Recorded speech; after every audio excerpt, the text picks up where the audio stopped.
বান্দা যদি জান্নাতের নিয়ামত পায় তাহলে বলো ওই বান্দা দামি না এই বান্দা দামি? আল্লাহর ফেরেশতা ডাক দেয়া বলে মালিক, যেই বান্দা সারা দিন মাছ পায়, টাকা অর্জন করে, টাকা কামায়, গাড়ি পায়, বাড়ি পায়, কিন্তু জান্নাতে যাওয়ার পরে, কবরে যাওয়ার পর জাহান্নাম মিলে। আর আরেক বান্দা সারা দিন মাছ ধরার পর মাছ পায় না, অভাব আর অভাব, অটো চালায় খায়। ওই বান্দা সারা জিন্দেগিও যদি আল্লাহ পাক রব্বুল আলামিন তোমার নিয়ামত না পায়, আর মরার পরে যদি জান্নাত পায়, সারা জিন্দেগির কষ্ট এক সেকেন্ডের জন্য বান্দার মনে থাকবে না। কারণ এই বান্দার দুনিয়াতে কষ্ট করলেও জান্নাত পেয়ে গেছে। রাসূল করিম সাল্লাল্লাহু আলাইহি ওয়াসাল্লাম বলেন, ওই সবরকারীদের জন্য জান্নাতুল ফিরদাউস। আর জান্নাতুল ফিরদাউস এত আলা মাকামের জান্নাত, যেই জান্নাতের মধ্যে আল্লাহ পাক সবচেয়ে উত্তম ঈমানদারদেরকে দান করবেন। নবী বলেন, জান্নাতুল ফিরদাউসে বসবাস যারা করবে, এরা জান্নাতুল ফিরদাউস থেকে আল্লাহ পাকের আরশ দেখতে পাবে।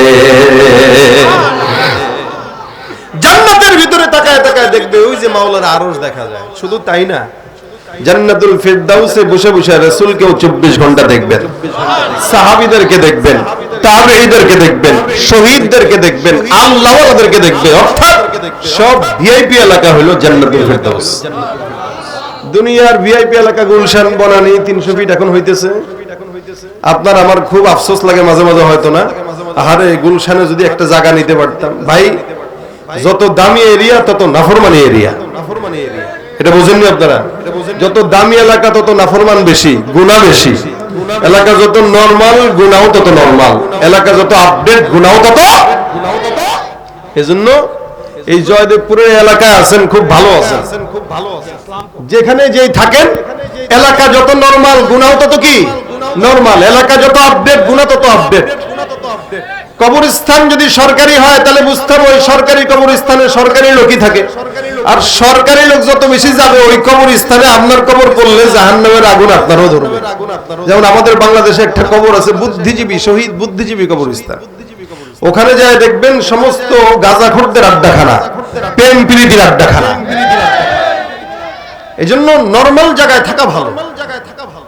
আল্লাহ পাক বলেন, যেই বান্দা সারা দুনিয়াদার, সারা জিন্দেগিতে তেমন কোন নিয়ামত পায় নাই, কোন মতে চলছে, রিকশা চালায় খাইছে, কিন্তু ইবাদত বন্দেগী আর ঈমানের কারণে আল্লাহ পাক যদি তাকে জান্নাত দেয়, দুনিয়ার হায়াত যদি 1 কোটি বছরও হয়, ওই 1 কোটি বছর তার 1 সেকেন্ডের জন্য মনে থাকবে না। কেন? বলে জান্নাতের আরাম আয়েশে দুনিয়ার সবকিছু সে ভুলে যাবে। সুবহানাল্লাহ। এজন্য আল্লাহ পাক আমাদের উপরে সন্তুষ্ট, আমরাও আল্লাহর উপরে সন্তুষ্ট হবেন। যত বিপদ আসুক আলহামদুলিল্লাহ, কি বলবো? যত মুসিবত আসুক কি বলবো? আলহামদুলিল্লাহ। এটা আল্লাহ পাকের তরফ থেকে যদি কেউ বলতে পারেন, তাহলে আল্লাহ পাকও আপনার উপরে খুশি, আমরাও আল্লাহর উপরে খুশি। নবী বলেন, খায়রু উম্মতি করনি সুম্মাল্লাযীনা ইয়ালুনহুম সুম্মাল্লাযীনা ইয়ালুনহুম। সবচাইতে দামি জামানা আমি নবীর জামানা, এরপরে সাহাবীদের, তারপরে তাবেঈদের। নবীরাও মাফ, সাহাবীরাও মাফ, তাবেঈরাও মাফ। এরপর থেকে যত মানুষ আজ পর্যন্ত আসছে, প্রত্যেকটা মানুষের গুনাহ আছে না নাই? বলেন আছে না নাই?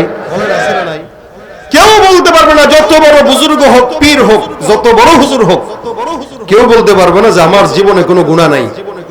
এটা যে বলছে ও শয়তানের বাপ। কথা বুঝেন না? ও ভাই, খালি পাগড়ি জুব্বা পরলেই যে বুজুর্গ হয়ে গেছি তা না।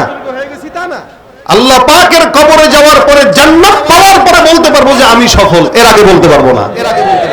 এর আগে আমার দাম কুকুরের দাম সমান। কুকুরের হিসাব নাই, তো আমার তো হিসাব আছে। কুকুর তো পার হয়ে যাবে, আমি আল্লাহর কাছে কেমনে পারবো? কিন্তু বাংলাদেশে একজন বুজুর্গকে আমরা দেখছি, যার জিন্দেগিতে কোনো গুনাহ নাই। সে নিজে বলছেন, নাম আব্দুল লতিফ সিদ্দিক। দেখছেন আপনারা? সে এভাবে বলে যে আমার কোনো গুনাহ নাই। তাহলে শয়তান বলছিল যে আমি গুনাহ করি নাই, আল্লাহ ক্ষমা চাইতে বলছে, শয়তান ক্ষমা চাইছিল? চাইলে তো